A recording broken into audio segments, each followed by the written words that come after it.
Welcome back to the HGC. We are all tied up 1-1 as we gear up for game number 3. And the first map, we have Fnatic come out and they held on for dear life. Yeah. And were able to get a victory over Dignitas, which is a big statement. Dignitas, the best team we have here in the HGC. But Dignitas being the best team they are, they come into game number 2 and they shut down Fnatic in their attempts with Sergeant Hammer. They got angry. They got really angry. They came back from the Western Clash. They won against North America and against all the European teams that attended. And they said, boys, this is us. We are waiting for BlizzCon. We want to fight the Koreans. No one else is even on our level. And they come back and they lose immediately first map. Fnatic made them angry and they shut them down. As we gear up for game number 3, it felt like Hanzo, Poik in particular, was in a position where he's like, I have to perform here. I'm so tired of playing Sergeant Hammer. He went off that game. 85,000 damage, landing the Dragon's Arrow, allowing for multiple moments to get those kills. And of course, they were able to get the win. Let's go to Infernal Shrines, Dignitas with the pick. Yeah, and it was definitely one of those situations where you look at it and he just said, like, guys, don't draft Hammer for me. Did you see what I did on Hanzo? Did you see my numbers? No, I mean, jokes aside, Hammer is a big part here, and we are going to see Hammer also very likely in one form or another as a ban, as a pick on this battleground. Infernal Shrines, Dignitas' choice makes perfect sense. 4-0 here in league play, and Fnatic, for them, it hasn't really been a successful map. Yeah. 20% win rate for Fnatic, 1 win, 4 losses here. If you measure that against their average win rate of above 50%, that's pretty abysmal. So Dignitas definitely knows what they're doing here. They know that this is not going to be an easy series for them after all. Take a win now on a good map for you, and you might gain that momentum to win the entire match with a 3-1. Yeah, this has been a battleground that we found in the past from Fnatic that has moved into Sergeant Hammer pick and gotten out macroed by a few of their teams now. Of course, that did come down to the statements that we've been talking about earlier where they weren't fully on the same page. So things could change today, but it is an uphill battle for them. As you mentioned, Dignitas is stellar on this battleground. And especially today, we had so many draft adjustments already. This is one of the beautiful things about Heroes of the Storm, these counter picks that oftentimes come into play against Hammer. One of those answers that leftovers and Method have showcased was Nazeebo. That's one of the things they showed here. Might be something that we see later down the road, but the first thing that happens is on Infernal Shrines against Fnatic, you want to get rid of Diablo. Breeze is a monster on that hero. Diablo himself, of course, very powerful, and especially so in Infernal Shrine. His Fire Stomp build is so easy to pull off from this battleground. You have so many corridors where your teammates are coming into it, your opponent's looking to fight you. If you're looking for an escape, even when you get in a troublesome situation, you drop down the Fire Stomp, retreat, get fully healed up, and then of course you have your souls being stacked up like crazy. Very solid hero on this battleground. And then on top of that, if you win the Punisher, you have the ability to dive in with the Punisher and force kills if your opponents don't bring enough numbers for defense. So Diablo, a strong ban on this battleground, and Deckard Cain continues to be a strong pick this weekend as he is first pick for Fnatic. And that immediately brings us, of course, back to another hero. We had this battle between priorities. Who do you prioritize? Is Deckard Cain worthy of a first pick, or do you go into that earlier UL? And so far, both of the teams have answered very clearly that they feel Deckard Cain just offers the most. First of all, Xaylia, of course, on Dignitas' side, is extremely powerful in the hero. We saw his numbers earlier. But now also, if Deckard gets more value on this map in particular. But again, if you give up Deckard, if you give up URL and you prioritize Deckard, and you can be pretty sure that your opponent is at least thinking about URL, and we'll be locking it in. Wubby's Girls, URL, he's loved that character since her release. Him and Aethero have been leading the charge when it comes to playing the character, but Hanzo is more of a surprise for me. A second pick coming out for Team Dignitas. Now I say surprise, even though he did really well in game number 2, Hanzo has fallen off for a lot of teams here in the HGC because dive potential is very large. You have heroes like Muradin and URL that are strong in the meta right now, and Muradin actually comes out for Fnatic to aid with the idea of jumping on Hanzo and Blaze. Now of course there are adjustments you can make with Hanzo. Explosive Arrow, great on the Shrine. Yeah, and Blaze taken very early here for the offlane and also for the Shrine control, which makes perfect sense. This is still a map where you oftentimes see Leori coming into play. And this is actually the map where we saw Fnatic and Dignitas battle it out. It was the final map that we had the last time the two teams faced off against each other. And what was very symptomatic about it is that the new Fnatic player, Last Hope, had a big problem with nerfs towards the late game when he had the tools at his disposal with a Buried Alive, and he missed 4 entombs in a row that could have been game deciding. He apologized on Twitter afterwards. A lot of people gave him the support then and said, listen, you played so much better already since you came to Fnatic than everyone expected, since he was a complete new addition to HGC and to competitive play in Heroes of the Storm in the first place. But this is definitely one of those maps where they now make an adjustment, and I want to see how Last Hope performs here. Wow, a Johanna and a Hammer coming out with a Hanzo to back it up. So now they can force the fight whenever they would like, and they have protection. With Johanna on the front line, you have Sergeant Hammer shelling away. Does Fnatic even attempt to build for the Shrine right now? I honestly expected them to ban out Johanna. If you go for a pick on Muradin in your first rotation and Diablo is banned out, to me that screamed they want to get rid of some frontliners. I honestly believe that in the third spot, they're going to take care of either Johanna or of Garrosh, trying to force one of the two out. Now they have to deal with a lot of Shrine clear potential, as you just talked about. Yeah. But they have Zeratul on Junkrat, so at least a little bit of outward poke through Junkrat himself. And they still believe in Zeratul, and this time it looks actually that they're switching players. It seems that is Shrimpy on the hero. What support are we going to run here? Is Uther an option for you? We've seen Dignitas play with it a little bit in the past. They go actually to Whitemane themselves. Has Whitemane won? Nope. Once today? She's 0-4? Yep. They're actually not quite true, sorry. She won one game for Method. Method won a game with her, but outside of that, she lost everything. So Whitemane coming in for the 5th pick to help protect the Sergeant Hammer and the Hanzo in the back line. And of course, level 13, you bring in that root, making it easier to potentially lock down that Zeratul. But that's the main key here for Fnatic. They have Zeratul, which is the one that can get in the back line and force the issue when they need to. So we'll be watching over for Shwimpy to see if he can deliver those blows. And also, we have another question that is now going to be answered. Fnatic was a bit more unstable in the past since they made the big roster changes, and this is now the big question for them. After they just won a game and maybe had their hopes high of taking this series and shutting Dignitas down, now they just got completely slapped apart in game number 2. So do they still have it where they pull themselves together, don't tilt, just say, okay guys, take a deep breath. Yeah. We still got this. Let's go into the next game. Or are they all of a sudden back into that mode where we see individual mistakes coming through as a result? I like the word unstable there. It seems like the balance is lost when they fall behind. They have playmakers on their team that all attempt to go for these weird playmaking abilities instead of just using the dramatic teamwork that you can use to break down your opponents. Let's go into it. Here on the left side, Team Dignitas. Poik on Sergeant Hammer, Wubby on Yrel, Zalia on Whitemane, Snitch on Hanzo, and JPL to play Johanna. Dignitas wants to be dominant, but to the right side of the map that challenges here in this game. Mena on Junkrat, the Frenchman here with Breeze leading the charge on Murder, and Shwimpy on Zeratul this time. Smexy on Deckard Kane, and of course, Last Hope is on the side lane here with Blaze. So in the first Punisher phase, do you think Fnac's going to try and peel off and just go for the soaking play here? It seems like that might be their option with the ability for Dignitas just to control the Shrine. I feel like the zone control that Fnatic has, at least through Deckard Kane and to an extent also through Junkrat, is actually not too bad. The question is just how do you set up control? Whoever sets up position first has a very good chance of making it difficult for the opponent. But when we're looking towards Junkrat and Muradin, some of the plays that we've seen in the past against, for example, yesterday when Fnatic played against the Zealots, what they try to do oftentimes is they lead with a Stormbolt against the target, Junkrat will move in and will just push the target back with the grenade. And all of a sudden you have an isolated hero that could be killed. And I think that's pretty much what they're going to try and do here again. It's all about finding those small moments where we're able to land those abilities into session 2 next to each other. Sergeant Hammer is in the bottom lane, already working against Junkrat, while Yrel and Blaze start the top lane exchange. You already have Hanzo, though, splitting off to the left to start working on this Merc camp, but Breeze, he sniffs it out, and he sniffs it out quickly. Fnatic have a chance to come over here and invade if they would like, as they're a little bit too late for their own Merc camp. Yeah, Shwimpy makes that rotation right now. Breeze is there, but there's 4 heroes on the side of Dignitas. Here comes Menes, Maxi also on the way as we speak. And we have still Last Hope moving in. Yrel is a bit late, but Fnatic is already chunked low in HP, so they need to be careful here. Another good Stormbolt connects for Breeze as he's working on the talent, but they have to give up the attempt to steal the counterweight. And that means they don't get their own camp, which means there'll be some pressure in the middle lane that Junkrat has to clear out, but it opens up Team Dignitas to push in the bottom or work on the Merc camp to the south, and they do so. Team Dignitas runs on over, grabs it immediately. Murden comes over to check it out, but with Junkrat in the middle, I don't think they can evade.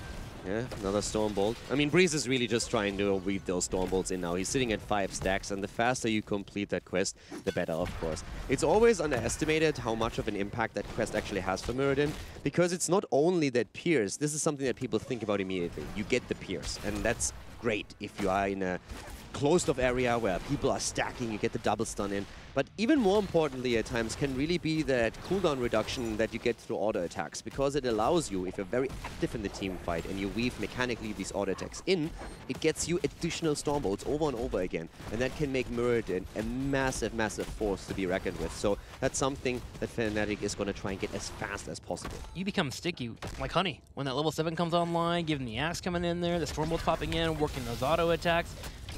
Very strong quest to finish up for Muradin, and that's why you see so many try to finish it quickly. Wouldn't quite compare it to honey because that's a positive, but let's compare to old chewing gum. Okay, fair enough. Oh, that gum that's on the bottom of your shoe. That's what Muradin is. Yeah. Yeah, you're right. Underneath the table, you know, by accident, you put it into it. It's like, oh, how to get away from that one. I can see that. Muradin, get this Muradin off me. Get this gum off me. It's perfect. It's good. It's good. Best analogy. Team Dignitas already starts the Shrine, and this is what I was worried about. How do you break from this if you're Fnatic? Already, Team Dignitas has a lead at 9-0. They did start their night camps in the top, so both will be exchanging, but Wubby already rotates down to help Sergeant Hammer. Find that coordination. It's not going to be easy for Fnatic by any means. They are the underdog in this game. Dignitas, they are the champions. They are the ones who just came off the Western Clash, who won the tournament, not dropping a map. And now against Fnatic, they are angry, and Wubby already jumping in deep here. Schwimpy though, they're going for Snitch, and Snitch is low. Somehow escapes, the Stormbolt misses. Schwimpy falls, and Snitch survives. Like, what? What an insane escape by Hanzo. Absolutely amazing. Zeratul goes in again for the final blow, but with the help of Whitemane, Hanzo survives and Schwimpy falls. Unbelievable. Bow before the High Inquisitor, bringing out the heals. Whitemane able to dish out the damage as well, getting a solid Inquisition, allowing for the complete save on Hanzo. And Team Dignitas just easily turns around, grabs the Punisher, and starts to push in the middle. Unbelievable. What an insane turnaround. It was such a fantastic engage on Hanzo. It was perfect. And he gets out. Xaylia keeps him alive, and that's the moment when Fnatic just gets slapped in the face and they're saying, okay, we give this one up. And I honestly want to see if they can recover from this. This was not only a kill against them, that was a complete shutdown. Yeah, and the slapping in the face continues. This fort already down to half health. Snitch chasing down Breeze. Breeze has already hopped out, but Snitch is looking to try and grab that kill. Quick, meanwhile, shells away on top of that fort, and there are a few minions here. Breeze may have been able to get out. Snitch is still chasing him down, but Fnatic is holding this fort in the middle. They lose that, and they'll lose a chunk of experience, and they're already half a level behind. Yeah, Snitch is still there chasing. Bit of damage comes out, but Breeze should fall here eventually. The third wind might actually keep him alive. Nah, just a bit too late here. 2 kills. The fort in the mid lane about to fall. Dignitas with a level lead, and it all really started with that engage onto Snitch and him somehow surviving. Absolutely fantastic play by Dignitas. And Fnatic, I mean, that just feels bad. If you're in that spot, how do you recover that from that mentally, just simply? You gotta relax. You're 2 levels behind from level 10. It's where your composition starts to come online. Bunker and Void Prison are instrumental team fight tools that you'll need to handle this Hanzo and this Sergeant Hammer. But they are getting a little frantic. You're seeing them jump into these fights. They're being a little bit behind in rotations. Poik is set up exactly where he needs to be. To be honest, with Xaylia and Snitch and that escape that we saw in Hanzo, it sometimes feels that Dignitas has a special ability where they can slow down time. And things just unfold slower, and they don't panic. They actually don't panic. The sidesteps that we see, the moves that they make, it is absolutely crisp and clear, and they are reaping the rewards now. Level 10 is in. No objective is up, so Dignitas picks their heroic abilities, and this is the moment where Fnatic is going to sit back, get XP for themselves, try and make sure that there's no additional kills coming in on Dignitas' side, and once that you have your heroic abilities and the next shrine is up, that's when you try and make your own play. Honestly, I think it would be an okay secret if it came out that Team Dignitas was superheroes. It would make sense why a lot of the teams feel like they fall behind and lose. It'd be nice to be like, all right, I'm not losing to actual humans. This is actually okay. Fort getting sieged down already in this bottom lane with a full half a level setup here for Fnatic. Team at Dignitas is going to just take their prize of the fort, and Fnatic cannot do anything about it. They have Zeratul working on the middle lane. They're just soaking up and building towards 10. People have been asking, are there aliens amongst us? And rejoice, the search is over. We found them. We did have Xaylia tell us a story about a magical jet. That could have been a UFO. To be honest, with Xaylia's ramblings that somebody sometimes has, He's the only one that can't hide it well enough. I could totally believe it. all the other aliens are just like, dude, you have to calm down. You just can't drop that stuff the entire time. And he's the only one who can play acted properly. It makes so much sense right now. We're on to something here. We're on to something here. We need a detective on top of that. 10 does connect for Fnatic, so they're on to something as they do land 10 and can now start to force the fights. Ooh, Snitch feeling a little aggressive. Drops down to Dragon's Arrow trying to catch Shwimpy, who is going for that wormhole. But that also shows you what kind of a tightrope Shwimpy is currently walking with Zeratul, right? He makes a quick play and tries to get some damage in, and Snitch just turns around and hammers the ult out immediately. It gets sidestepped, but if that connects again, then we are in for another play by Dignitas. Now, on the other hand, we're in for another objective, and this is a moment where Fnatic can again try a turnaround. That's an Arcane Punisher too. Yeah. One that you do not want to give up. Fnatic steps up. They have a full level before. Team Dignitas hits level 13, so they are fighting on equal talent tiers. Zeratul is in position on the bottom left to come in for a flank. He jumps straight on top of anyone nearby, gets some damage on Hanzo, but Snitch backs up with half health. And you perfectly pointed out the Punisher here, because whoever played Hardcore Diablo 3 at any point and stepped on an Arcane Sentry knows exactly that you don't mess around with those beasts. At this point, they engage into the backline. They're going for it. Great Lornado. This one is fantastic. Already the Riptire is out. They're going for Whitemane. Zelia popping the Scarlet Aegis, trying to keep himself alive and the rest. And they actually do. It's Zeratul who falls first, but Fnatic isn't done yet. Same time, Zelia continues to get out the heals here, gets a shield from his desperate plea as his build keeps coming in, and he is sidestepping attacks from Breeze, turns around and gets his own auto attack as he gets a Zeal. How is Zelia still alive? Poik steps up with the auto attacks, and here's the Dragon's Arrow as Last Hope attempts to escape. This is ridiculous. Zelia is alive, and 3 on Fnatic's side are dead. He was dead in the waters, Whitemane that is. She was trying to escape here, and Zelia just not caring at all. Keeps not only himself alive, but also allows then Hanzo to escape once more. And then the turnarounds happen as Zeratul gets shut down and Fnatic loses 3. Absolutely unbelievable. The worst part is the VP used by Fnatic was a setup to try and secure some kills in the front line, but Poik used that VP as a setup to get his own kill. He turned around with a BFG and he blew up Zeratul, who was positioned to drop down a cleave. Team Dignitas turns the fight around that Fnatic was attempting to win and just shuts them down. It's absolutely amazing to watch this right now. 5-0 as Dignitas takes a decisive lead in this game. And Fnatic at this point just accepting that things are not going their way. They are still trying. They are still trying to hold on to that keep. But this isn't easy at all as Team Dignitas is aggressively pushing forward here. And it is mind-blowing how well coordinated Dignitas is in these instances. And Fnatic, they are making play after play. They're having great combos. But they are always the ones dying first. Dignitas steps up. Arrow comes out. Another lockdown on Zeratul. Shwimpy will fall. Breeze starts to escape. Wubby jumps back over the wall. And now the keep is here for the picking. Team at Dignitas able to continue this pressure. Breeze on 16 stacks with the Stormbolts here on his Muradin. We're seeing Dignitas pushing in aggressively. Smexy doing what he can for the lockdown. Last Hope following it up too. Once again, the Scarlet Aegis being popped on the side of Whitemane. The keep holds for a bit longer. But can they actually save it? Is Dignitas just going to push in again with the next minion wave, or are they at least for now moving back? Don't risk it for the biscuit here. You're 15.5, you're to 12.5.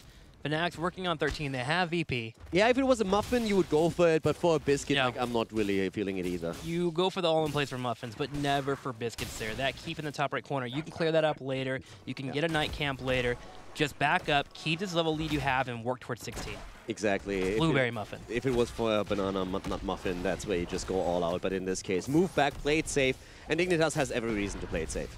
So far ahead, they had fantastic plays. They shut down Fnatic whenever they found an engage, and now Dignitas is looking towards that level 16 talent here. They want to have the talent advantage over Fnatic. Once they have the extra talent, they have a huge lead. It's a massive power spike for them. And now they can go for the keep. They can go for the next objective. And they want to make sure that Fnatic has no chance whatsoever to pull off another Tomb of the Spider Queen. They want to make sure that Fnatic is not going to make a comeback. Best time for Fnatic to fight is going to be at the level 16 if they can hold on. I mean, Ancient Blessing comes on at 13, as well as the Healing Static coming online for Muradin. So those are big power spikes. The 16 for Zeratul is a big change-up, but also Junkrat, those endless nades. And that 16 is such a big if for Fnatic, right? Can they actually get there? Now there's the push at the top lane, and this is Dignitas eliminating the first keep. So now catapults are gonna spawn on that lane. But Dignitas is not gonna stop with that top keep. They want more out of this, and so they should. They're so far ahead. If you are this far ahead, you need to make the plays. Yep. You need to be pushing your advantage, and that's what they're looking for. Shrimpy is trying to at least elevate the pressure a little bit and just put down some structures at the bot lane to get experience for them.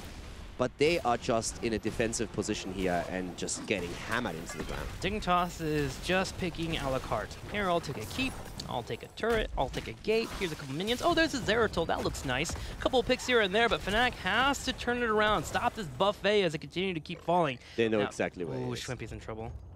Does he get out of this? He has Wormhole, right? Yeah, he doesn't get out of this. To be fair, getting experience. It's one of those situations that you go for. I mean, I'm honestly not gonna lie. Once we had that first engage or the first objective and Zeratul falls and they don't get the kill against Hanzo, that was already such a massive shutdown and such an unexpected one after this fantastic engage that Fnatic pulled off that it's already tough to come back from that. Sure. Then they have the next fight and they play it patient at the top and they get another great combo with a perfect Lornado in a choke point and they isolate Whitemane. And again, they are unsuccessful to get the kill and they themselves lose 3. How do you recover from this? And I guess at this point, I actually think you don't. Attempt here with a Blessed Shield, Arrow also missing, no kills for Dignitas. Fnatic actually holding on for now. The 4v4, Dignitas fight in the middle. Yrel has been back at the Punisher, clearing that shrine up. Punisher will bolster this push coming in from Team Dignitas. Zeratul has respawn though, and 16 is right around the corner for Fnatic. Not gonna lie here, Fnatic is able to pull off a comeback here that would be absolutely miraculous. They did in game 1. They did in game 1, but in game 1 they held on to all their gems. Yeah. And they didn't die. Different story here. They still could pull that off. It's still possible. But it is going to be a very uphill battle. And if they want to turn it around, they have to do it right here. They need to get 16, not die to the Punisher, and somehow get a kill. And with Zeratul already dead, that's just not going to happen. Shrimpy just got completely bodied there. He was positioned in a spot to where he could try to get 16 and then go in for a Wormhole, get a cleave, and start to get ready for that level 16 power spike. And Dignitas, aware of that, they just jump in, knock him out, and immediately blow him up. And now Dignitas in a 5v4 with no VP being available for Fnatic, they make a play for the core. Yeah, they're going to go for game here immediately. On the other side, you have just so many defensive tools here, also with Yrel's armor now. Lornado comes through, but this is Dignitas trying to go in for the lead in the series. The shields are gone, the core is falling. Breeze about to die, he goes down, and so does Deckard Cain. Blaze is eliminated, only Junkrat is still alive, and it doesn't matter anymore since Fnatic's core is destroyed by Dignitas as they claim victory in game number 3 and extend the lead a 2-1 in their favor.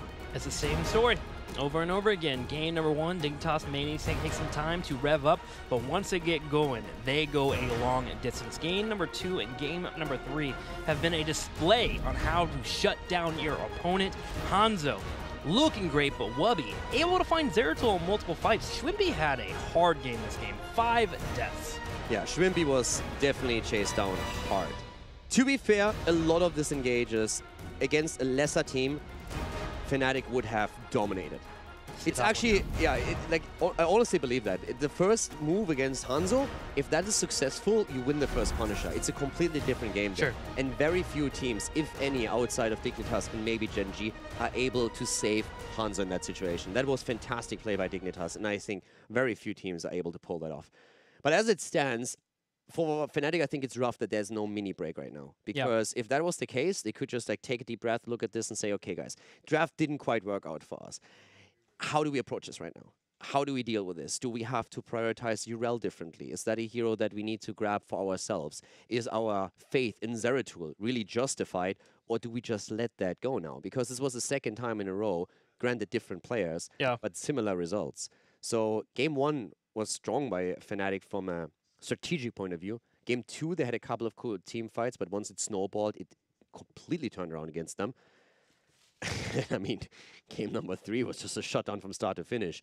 With sparks of genius on Fnatic's side, but always extinguished by Dignitas. So now Fnatic has to come in with a different game plan. And they said they prepared drafts. I want to see one of them now. The sparks never lit the fireworks, that's for sure. And I'm glad that you brought up Zeratul there, because there are moments where Fnatic, week on week, they have a certain hero they usually get attached to. One week it might be Valeera, next week it might be Raynor, and this week it's seeming like it might be Zeratul, but that Zeratul is having a really hard time getting the fights that they want. You look at Dignitas, and they are so aware of that wormhole timing. I mean, the dragon arrow in the middle of a fight just randomly coming out shows how willing they are to shut down the Zeratul. So going into game number 4, I think I agree with you. The drafts that were alluded to yesterday in the interview need to pop out. Maybe we go to Sky Temple. That's a battleground where Dignitas can kind of split them up a little bit and try to get kills. It's actually another good point. I really want to see what is the choice now for Fnatic, because as we said before the game started, it is a pretty bad map for Fnatic. Let's not kid ourselves here. 1 and 4 on Infernal Shrines, that definitely showcases, okay, something is a little bit off with their calling or with the way that they approach the map, with the ideas that they have going into it. Whereas Dignitas ended that particular match now with a 4-0 on this one. So